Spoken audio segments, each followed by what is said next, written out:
Hey folks, Nas here. Got another Medieval Dynasty tips and tricks guide for you. In this guide, we're actually going to be covering several early game tips. That way, it'll help you advance in your dynasty with a lot better ease. So, let's get into this.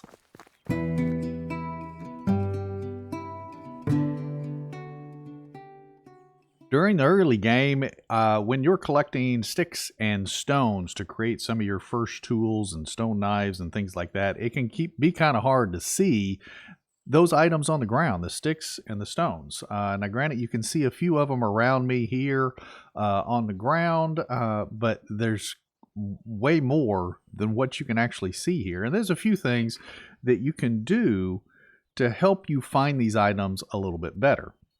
Now, one thing you can do is pick reeds out by the river. So if you look behind me right over there, right outside Gustovia, because Gustovia is where you're going to be starting. Here, let me show you on the map.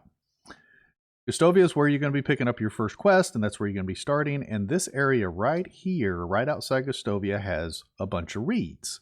So what you can do is you can actually go down here and you can pick reeds until you get 2 survival skill points. Now we'll go into skills since we're right here and go to survival. When you get 2 points in survival, you can put 1 point in survival knowledge, which is this lower portion of the tree right here, and it will unlock the next section of the tree, which is these 2 right here, which will allow you to take 1 point in survival sense, and that's all you need is 1 point.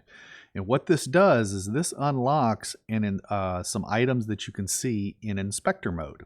So inspector mode is when you press Alt on the keyboard.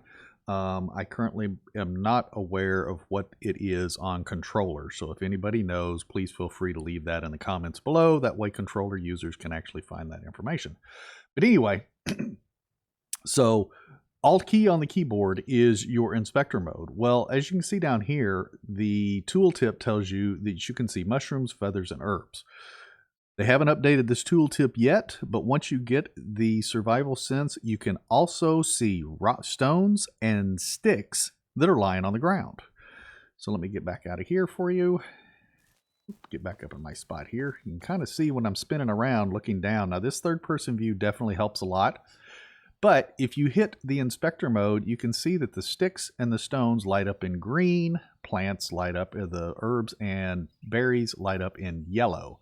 So you can actually see quite a bit of items, and you can actually pick those rocks or the stones and the sticks up using that. Now, you might not say, okay, you might say, okay, I don't want to go down and I don't want to pick a bunch of reeds to get straw to get that, which it's actually really easy. It doesn't really take very long at all.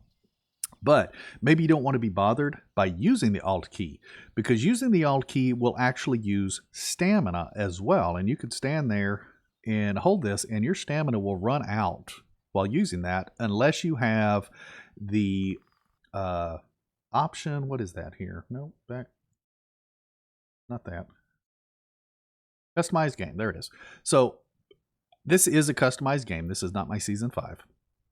But if you have unlimited stamina ticked, you will not lose stamina. So you could actually tick that if you want to, and then you can use the inspector mode to your heart's content. But if you have unlimited stamina unticked, then your stamina will run out by using inspector mode. But there's another option that you can do.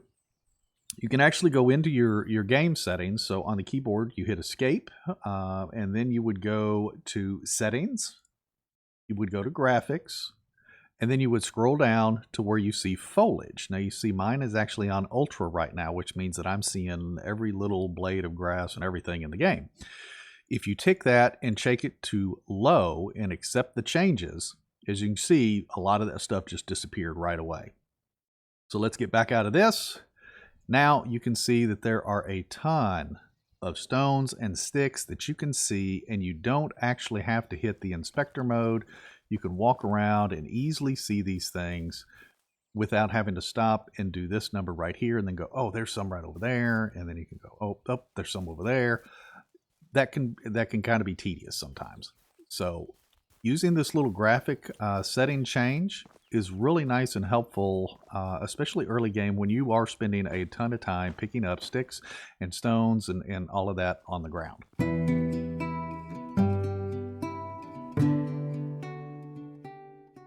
Okay, so this tip is actually just purely cosmetic.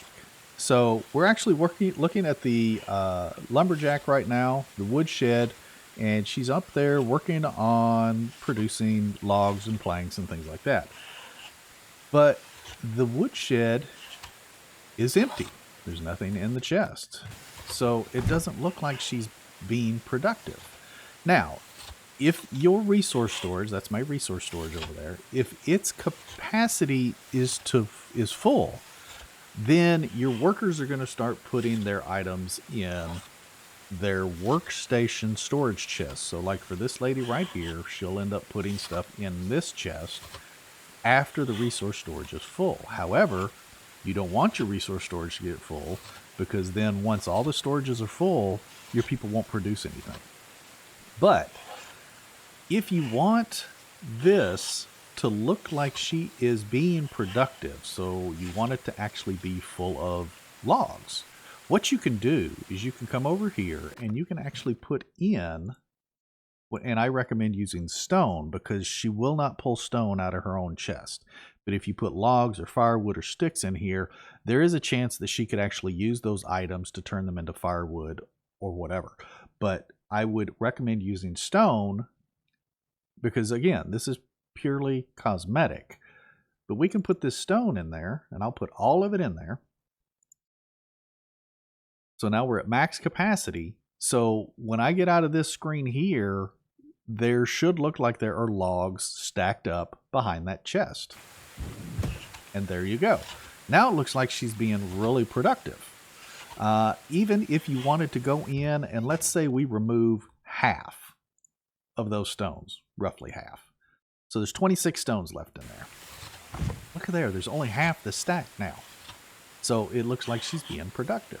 So this is strictly a cosmetic tip. So that way, if you have your woodshed in your village, like I typically do in my games, but you want to make sure to put something in the chest. That way it looks like she's actually doing work, or that somebody's bringing logs and setting them up here for her to turn them into planks or whatever.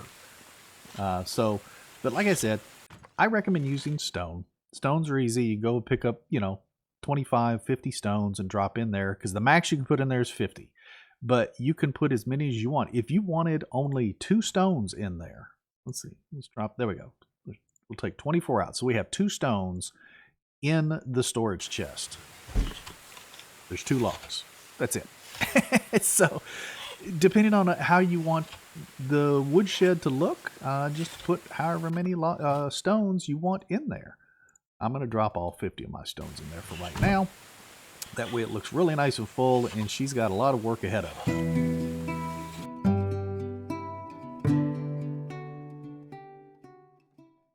Alrighty, since we were just on the subject of logs and the woodshed, here's something that can possibly help you to increase your production when you're out doing a logging session. So typically when you come out and you're doing your logging and stuff, you just come up and you hit the tree, and with the iron axe, it takes 3 swings to chop the tree down. And granted, my tree didn't fall, it just stayed there, but it is chopped down. Then it takes an additional 2 chops to chop it into logs, like that. But you're going to go do this. You're going to chop a tree, and then you're going to run over to the next one, and then you're going to chop that tree, and you're going to hit it, with the iron axe. You're going to hit it 3 times. It's going to fall over, and you're going to wait for it to fall in some cases. And in some cases, with a cluster like this, you'll go ahead and you'll chop all 3 down, and then you'll, take the 2 swings per tree to chop it up. Now, we cannot reduce the number of times we hit the tree. So let me fall this one. There we go. We'll let that fall down. So after you fell the tree, every tree, doesn't matter what tree it is, it's always going to take 2 hits. 1, 2, to turn it into logs. You cannot change how many times you swing your axe to do that process. However, you can change how many swings it takes to chop the tree down. Now, obviously, with each style axe, it's going to require a different number of swings. So like with the stone axe, I want to say it's like 5 swings or something like that to kind of give you a reference. But what we could do is we can open our inventory, we can go to food, and then if you have Potion of Strength, this lasts for 2 minutes, and it gives you 50% more damage. So what that means is with the iron axe, I forgot to take the potion. So we're going to take that potion real quick. Strength. You can see it down there in the bottom left corner of the screen. We got that buff. So then it's going to take you 2 swings to fell the tree. So what you want to do is you want to take your potion right before you're getting ready to go and just start chopping down a bunch of trees and chop them down. 1, 2, chop that down, move on to the next one. 1, 2, chop that down, move on to the next one. 1, 2, move on to the next one. And you continue doing this until your potion effect runs out. So regardless of what trees you're chopping down, with the iron axe, it takes you 2. Now you can see I'm just literally running around. Oh, my axe broke, so I've got to change over to my bronze axe now because that's all I've got left. It auto-equipped. Okay, so we'll pull that out. It's 3 swings with the bronze axe. This is best to do with the iron axe for sure, but it definitely helps with any axe you're using. But you continue to go and fall these trees while the potion is still active, because you can change how many swings it's taking to chop the tree down. Oh, congratulations, you made it about halfway through this video. If you found any of these items helpful in any way, make sure to click that like button. I'd greatly appreciate it. Alright, now we've gone through and we've chopped down a bunch of trees, and our potion has fallen off. You can see that we don't have the effect any longer in the bottom left corner of the screen. So now that your potion has fallen off, now go back and do your 2 swings and start chopping them up into logs. And then go through and chop all the trees that you fell into logs. And then of course you can pick them up, until you're encumbered, and then you can drop the entire stack where you stand if you want to. And something you can do, you can see I'm on a hill. So if I just drop these willy-nilly, they're going to roll down the hill. But what you can do is get kind of higher up on the hill, and against one of your stumps, open your inventory, go to your logs, drop the whole stack of logs. It'll roll down, it'll rest against that stump. So that way it doesn't roll away, and you can kind of control where they sit. And you can come and you can actually stack them all there if you want to, and then go back and you can start chopping up more, because you're going to be chopping down more logs than what you can probably carry, unless you have unlimited weight ticked in your game, which you can actually change that as well. You can go to customize settings. You can actually go to, where's it at? Unlimited carry weight, because I've got mine ticked right now because I'm in just a custom game. But you can check this. That way you can carry all of those logs back to your base without making multiple trips if you don't want to do that either. Otherwise, leave it unchecked and do what I've said and just drop, your stacks of 16 or 20 or however many you can carry. And then that way you can come back and you can just pick the stack up and then run back off to your base. And then come back, pick another stack up, and run off to your base. So using the stamina potion, the strength potion, is really nice because you can probably fell a few more trees than what you normally would without it. So that way you're getting a little more efficient with your wood cutting session. Now, I did mention the stamina by accident. However, if you are running into a stamina issue while you're chopping down your trees, because you could possibly do that if you're using a stone axe, then obviously you can go and get a potion of stamina, which will actually last for 2 minutes as well. So the 2 potions will last the same amount of time, but you use 50% less stamina with this potion active. Now, both of these potions can be acquired by going and purchasing them from a vendor, an herbalist hut vendor, in like Norbert in Baranica is an herbalist, and you can actually buy those potions from him. You can also craft these potions at the herbalist hut in your own village as long as you've got all the right ingredients.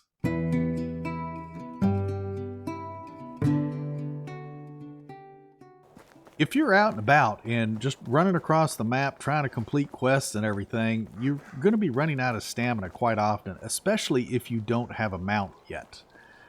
And it can be kind of a pain in the butt sometimes. You sit there and you run out of stamina, you got to wait for it to build back up and everything.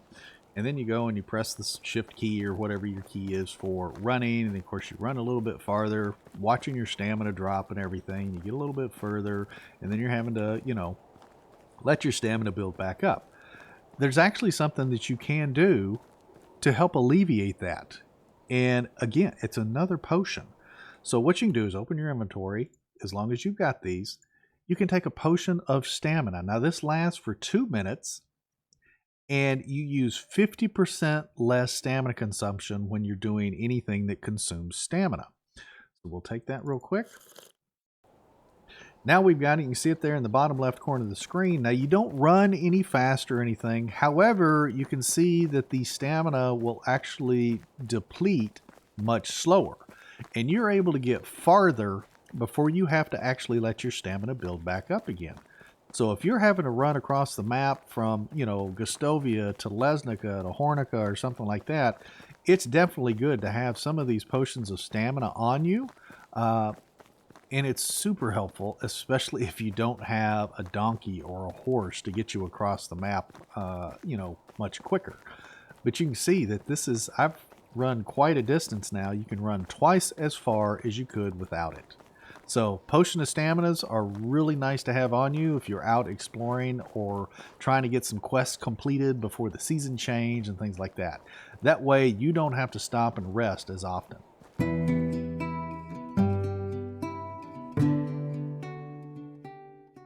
So you want to make sure that you actually pick berries or have one of your workers pick berries. Whoops, that was a stick. And mushrooms. You want to have those on hand, so make sure that your villagers aren't going to eat them and that they're not going to use them all up in recipes.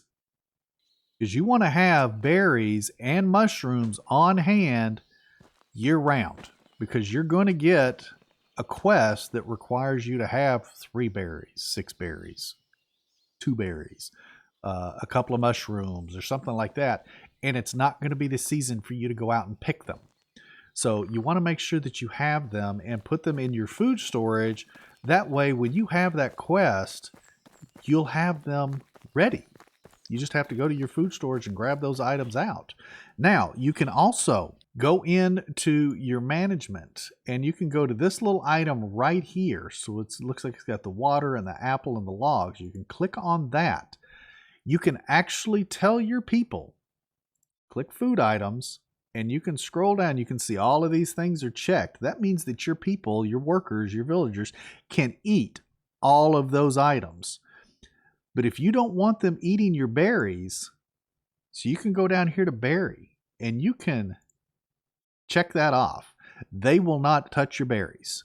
You can go up to your mushrooms and you can check all of your mushrooms. They will not eat or use those items. They won't eat them, excuse me. They will not eat them. They will use them in food. So if you have them automatically making meals that require mushrooms or berries, they will use them. So I recommend you personally crafting those food items that require those ingredients. That way your villagers don't use up all of your stock. And that way you have mushrooms on hand, you have berries on hand, because even if they are a very low condition quality, in other words, they're close to turning into rot, you can still use them for those quests. The quest givers will accept them. So make sure to go into your management tab and click this little icon here and then tell them what not to eat and what to eat. It's going to be a very helpful tool for you throughout your dynasty.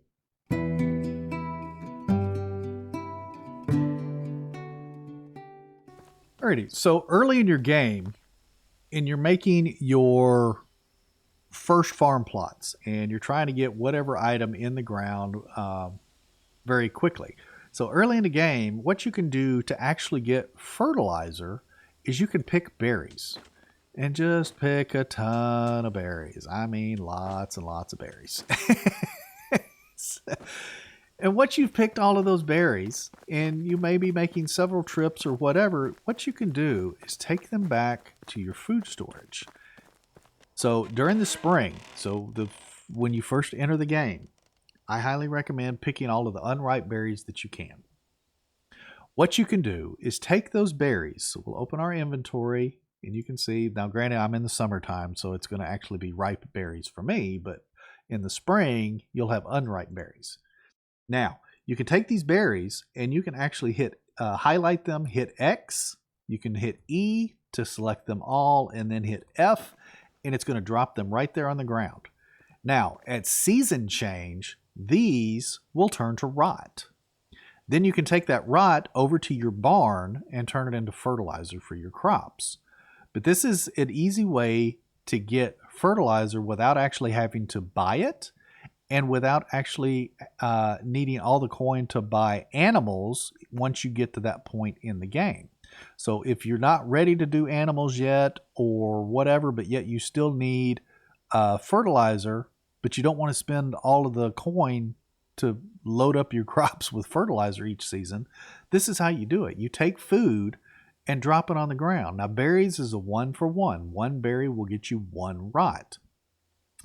But you can also, let me turn here, we need to get in this chest. I've got 551 cabbage from one of my crops. Now, I don't plan on doing anything with the cabbage except turn it into rot. So I can take all of that cabbage and I can, not open the crafting wheel. I can open my inventory, go to food, go to cabbage, and I can drop that cabbage right there on the ground. And during season change, so I'm in summer right now. When I go into autumn, that all of that food that's laying outside the chest is going to turn to rot. If you leave it in the chest, it takes several seasons for it to turn to rot. So the food storage, the condition of the food will deplete by 12 to 13% in the food storage. It will deplete even faster in any other storage in your village. And your inventory, I believe, causes it to reduce condition by 50% at season change. But leaving it on the ground at season change will automatically turn any food into rot. Whether you're leaving it out as decoration on tables or whatever, any food you leave out at season change will turn to rot unless you have that option turned off. So if we go in here to the customized settings for the game, you can actually turn off spoiling items. You can stop dropped items from spoiling if you tick this on. So I don't have it ticked on in my game because I actually use my vegetables, specifically cabbage, to turn into rot. Now cabbage gives you 4 rot per 1 cabbage. So it's the most effective way to get rot in the game. It's the most efficient way to get rot in the game because it gives you the most rot. However, I believe you can only plant cabbage. No, you can plant cabbage twice a year. So you can actually get 2 crops a year of cabbage, and it could actually fuel some really big farm plots for your game. So remember, dropped food on the ground turns to rot. 10 rot can make 1 fertilizer. Ooh, we're getting dark. But it takes 10 rot to make 1 fertilizer, and you make that in the barn, right here at the crafting workbench in the barn. So that's an easy way to get fertilizer early in the game without actually having to spend all of your coin at the vendor to buy it. Well, folks, this is going to be all for the tips and tricks guide today. If you found any of this information helpful, definitely click that like button. If you've made it this far in the video, there was clearly something you did like. And if you haven't subscribed yet, please consider doing so. It greatly helps the channel out a lot. You'll also find the links to my Discord, Buy Me a Coffee, Twitter, Facebook, Reddit, all down in the description below, so feel free to follow me at those locations, and we will see you folks in the next one. You take care and happy hunting.